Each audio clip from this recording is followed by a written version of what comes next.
I'll tell you, we are live. Oh my God, I'm so excited to have my friend on, talented, international, global music star and talent. Dar Ra is on the show. Dar Ra is on the show. Say it for them. Give them the whole story on that in a minute.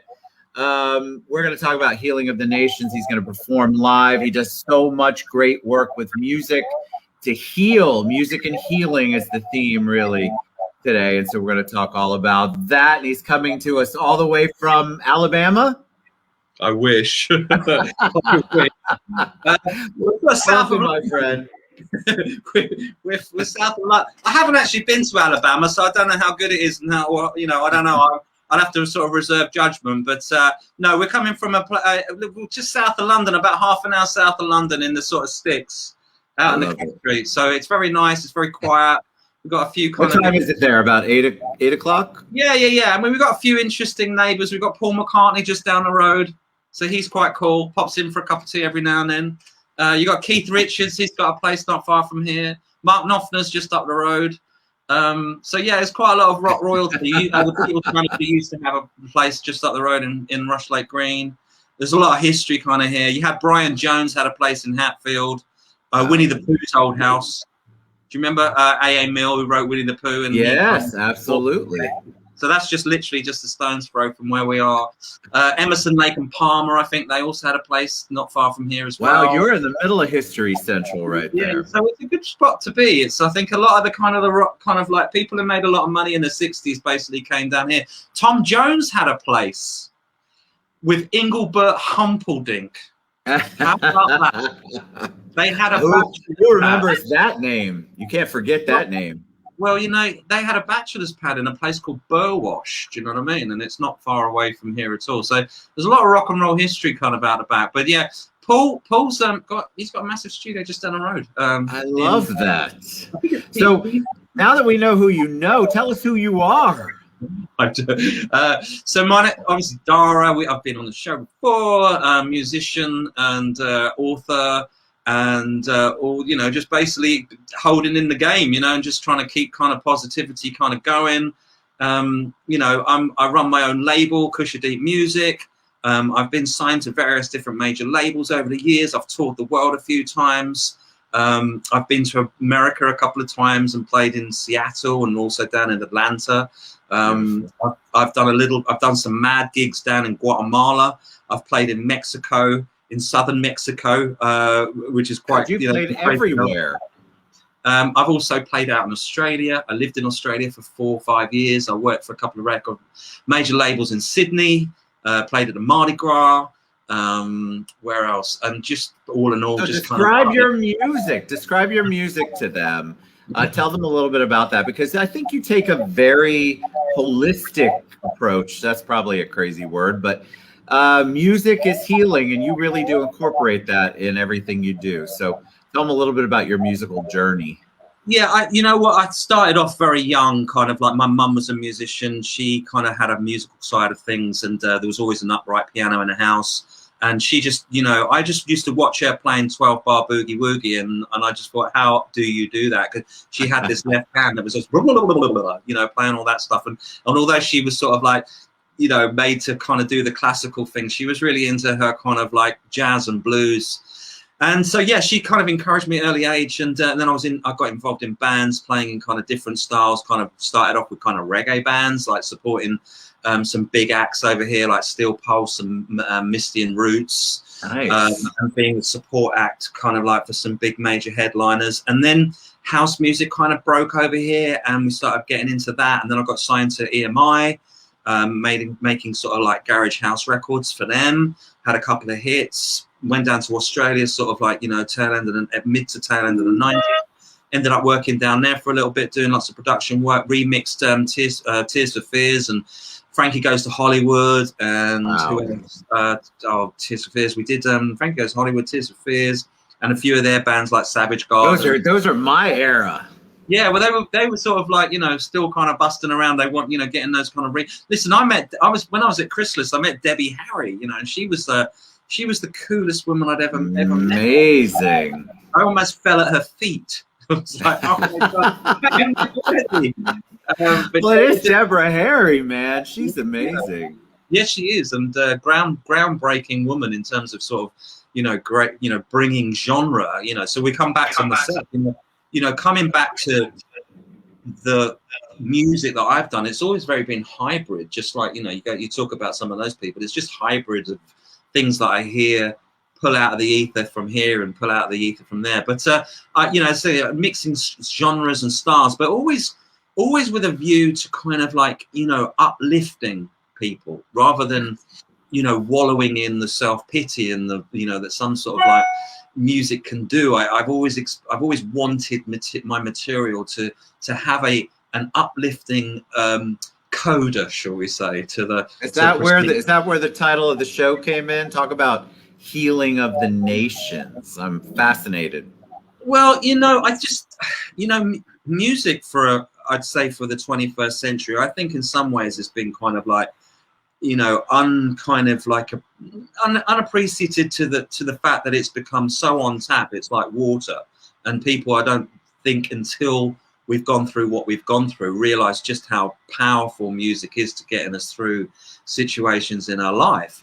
So I've always known that frequencies have been a part of ancient philosophies and practices for centuries. Go back previously to even the Egyptians. They knew what tones kind of worked in terms of like to heal, and understood frequencies. So even just like certain bowls are attuned to certain frequencies in order to create certain healing within ourselves. So when you hear people like using gongs and that's all about kind of like healing the kind of internal chakra system, obviously from base to crown. And so I kind of always knew about that just from luckily hanging out with some pretty cool people at a young age. And then just developing kind of, a musical style with kind of that premise of uplifting people's energies. I didn't see the point in making records that didn't leave you feeling kind of at least, that it was worth listening to, and it took you on a journey. So I've always been like that. And then I was lucky enough in 2002 to make a record with a guy called Orlando Allen, and his father was a very famous rock musician from a band called Gong, and they were huge in Europe. The very first psychedelic band. They were the first band to sign to Virgin Records before Tubular Bells, Mike Oldfield. David Allen, his father, had toured with Jimi Hendrix with Soft Machine in 1967. So these were real solid cats. Do you know what I mean? Like to actually be in the presence of these guys, what I felt was it was an honor. And they have a, I mean, sadly, they've passed over now, you know what I mean? So, that makes it even more of an honor because they had such an incredible work ethic, that generation, they were constantly about what can we create? What can we do next? Do you know what I mean? Yes. What we've been there, now where are we going? And I was very inspired by Gilly Smythe, who was also David's kind of wife stroke lover, and they just had this amazing maverick kind of lifestyle. And by the time they were still touring in their sort of mid-70s, all around the world. So, but they're working. So I was working with Orlando Allen. We had this brief to make a record that again was very focused on frequencies, and we were doing it for a Kundalini workshop. Now, if you know anything about Kundalini, it's all about kind of energy that's based in the spine, and the Indian sort of like sages knew how to kind of raise that energy through using frequencies now, and also using breath work, so we did a bit of research with this lady who was doing these workshops, and I went in and I kind of I didn't think it wasn't going to work out the way, I had no expectations, but I went to this workshop and it was like a 5-hour, 6-hour workshop, you know what I mean? Where it's like ecstatic dancing. I'm sure you come across it, but you're breathing kind of like to certain frequencies, and you're working certain kind of, the certain areas of your chakra points. And after 5 or 6 hours, you come out and you're just flying. Do you know what I mean? And for the first time, I thought, wow, the whole premise was like, could you get high without taking drugs, right? So that was where we went into it. And the answer is abso-bloody-lutely. Do you know what I mean? You don't need to kind of use anything to get yourself, you know, transcending out of your kind of everyday three-dimensional, third-dimensional reality. So using music, you know, people would use music to kind of get themselves kind of like out of their situations. You were just doing a, what did you say before we went live? You popped in because you were working with dementia patients, no? Yeah, I've just done a 2-hour workshop with in a dementia care home where I do a music workshop. So I play like it's basically using music and kind of like memory games to kind of get the cognitive side of things going. So I will play a classic Elvis track or whatever, and then I'll ask certain questions. I say, so does anyone remember where they were when they first heard that song? And someone will go, oh, I was in my kitchen. So I've got a nugget then, and I can then go, so what did the kitchen look like? And they go, oh, it was like, you know, whatever. I said, so where were you standing in the kitchen when you heard that song? I was looking out the window. And what was happening outside the window? Oh, it was my garden. So you see what's happening. You're kind of opening up this whole chasm of memories. And when you do that, see, a lot of these people are just stuck in front of televisions rotting away. But when you start digging in to where they're at, the nuggets that come out are quite mind-blowing. So, for instance, like there was this wonderful woman who's not with us now, but I was playing Delilah, which was a classic kind of Tom Jones tune, which they seem to absolutely love. I love that song. You know what I mean? So I saw the light on a night and I looked out my window. So I'll be doing all that. Do you know what I mean? And I said to her, does anyone remember where they were when they first heard this tune? So this lovely lady popped up and she said, I was driving from Rome to Monte Cassino. And I said, oh, so what were you doing? She said, well, my husband was fighting the Germans at Monte Cassino. So they wanted to retract this kind of event because it was a massive battle. If anyone knows anything about that battle, the Americans are basically, with the British, the Americans basically said, you take care of that mountain. And this mountain was unpenetrable, right? And the Americans just flicked off up to Rome and left the British to deal with this big old battle. I mean, you know, it was no joke. It was massive. But anyway, this guy was there, and he met, you know, Sergeant Bilko. He was there doing like entertainment for the troops. Frank Sinatra was doing a routine. Bob Hope, all that kind of malarkey. You know what I mean? So here's the nugget. So by asking one question, I get this whole thing that she had this experience. And then it turned out she'd moved to Harlem in the 50s and saw Nat King Cole at the Apollo and all this kind of stuff. So do you see what I'm saying? Now, if no one had asked those questions, she'd be staring. It would still be stuck in there. Yeah. You know what I'm saying? So music, again, in a different kind of way, is bringing memories to the forefront, and you just never know what you're going to get. So, you know, it's using, again, music in different ways has so much power in our everyday lives. And I think that if you look kind of like deeper into it, you'll realize that it's frequencies and vibration, which is really, really kind of like, it's so important. Everything is frequency and vibration. When you feel something good, it's either a good vibration because you're picking up on something good, or you know, your intuition tells you something's not right. So vibration is everything. So music is doing that all the time. When you switch on the radio, you're either getting good vibes from it, or you're getting, you know, something that's not quite right for you. You know what I'm saying? But when you're sort of digging into the actual frequencies of these things, like for instance with this album we did, Breathe, we worked on, you know, different keys, different, you know, vibes, different breath work, all the way from the bass chakra all the way up to the crown, where we then got into sort of like Indian raga. You know, we had the sitar kind of thing going. We had the whole meditation thing. We had the tones. We went into the music of the spheres when we went to crown chakra, which was just like, you know, Tibetan monks chanting, and it's a great album. So tell them you're going to perform. I'm sorry, we could talk for hours, you and me. I could listen to you for hours, but tell them, is the YouTube channel that's scrolling across the bottom the best way for them to find your music? That's right, absolutely. You can check my stuff out. If you just put in my name, dar.ra, you'll be able to find out all the incriminating evidence. We got all your links. We tag you. We know how to find you. All right, perform for us, my friend, or whatever you want to do. Okay, I got a cool. little snippet of it earlier, but I really, really want them to hear you.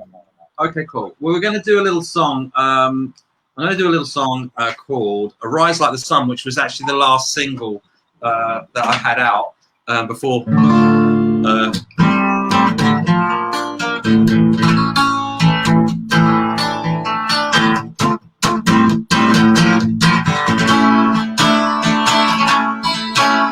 Arise like the sun and hold back for no one. Rise like the sun, shine every day of my life. It means something to someone. Alright.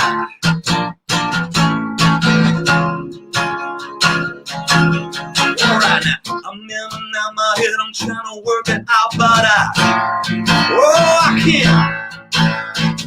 I walk the city day and night to try to understand.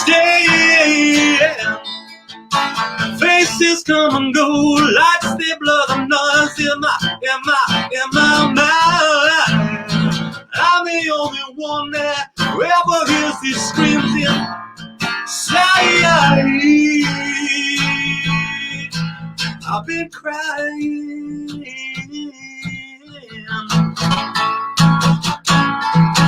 I've been down in the dirt and the dust, trying to sound up the band,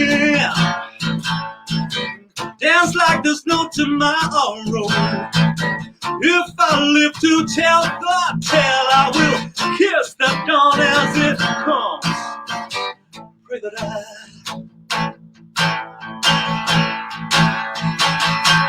rise like the sun,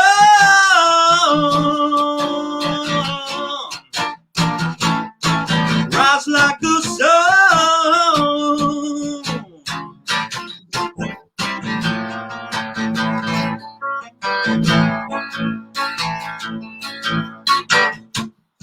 All right.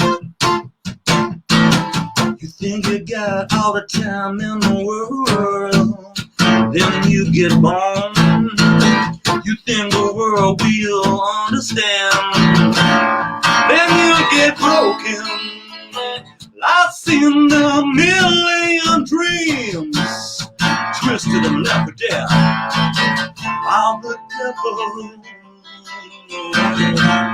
buying every one of them.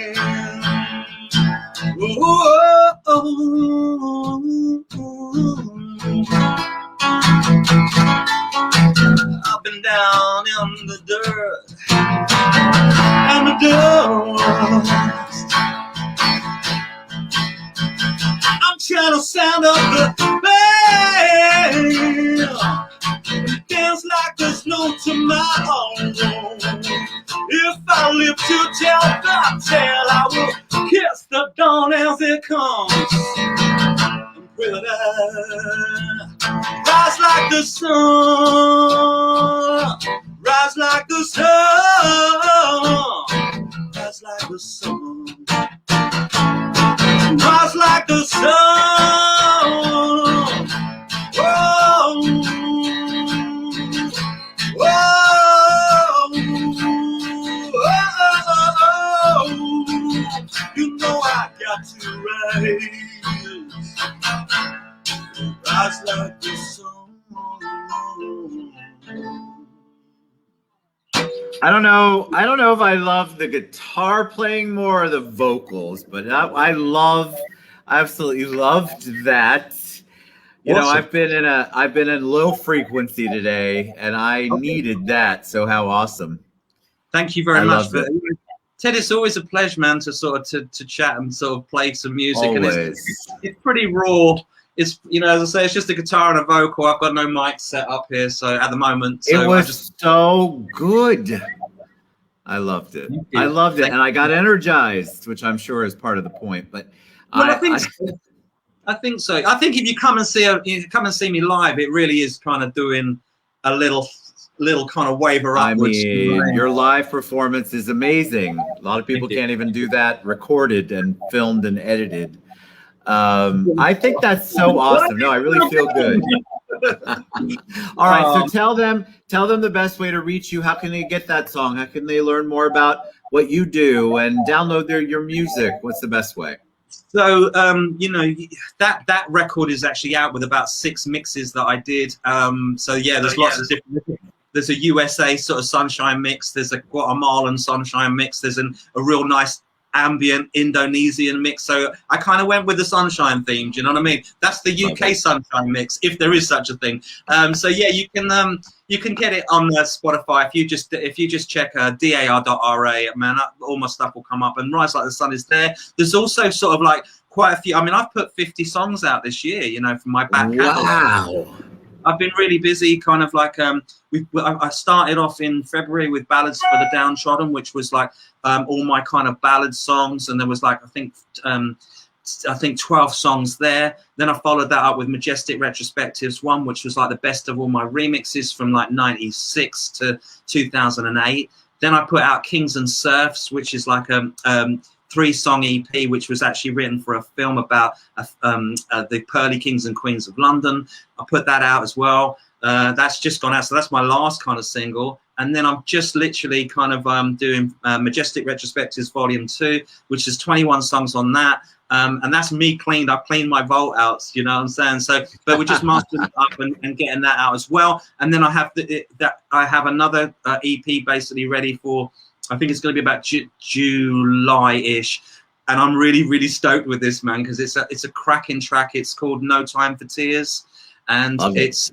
I think you're going to love it. It's kind of, again, sort of, if you heard Lights on New Kind of Normal album, you'll kind of know where I'm going. It's very kind of like melodic. I'm really stripping everything really back, so it's just like guitar, bass, drums, but the vocals are really kind of doing a lot of the movement. And it's not your classic, like, you know, or everyday kind of song arrangement. It really is moving in a quite epic kind of theatrical way. So I'm kind of moving in that direction, much more kind of like, you know, song space, kind of theatrical kind of flavors to it. I've always been pretty theatrical anyway, but not you, my friend. I love what you're doing. Thank you for being on the show. If you guys aren't already engaged and amazed by this man's charisma and talent, then you got to go check him out some more. Look at the website that's scrolling across, which is a YouTube channel. You're amazing, buddy. Thank you so much, my friend, for being on the show. I appreciate you. You know what? It's an absolute honor and pleasure, and thank you so much for the support that you give him. You know, obviously myself, I love just being able to stay in tune with you as well on like Insta, man. It's like, oh, Ted, I've got a new thing happening. I know, I love it. I'm so happy for you. I get happy when I hear those. You bring so much love in the world. God bless you too, my friend. You guys go check him out. It's all scrolling there, and he's on all the social media platforms. Download the music, buy the music, support the artists. This talent is amazing, so why not capitalize on it and get some in your life? Thank you. We'll see you guys later.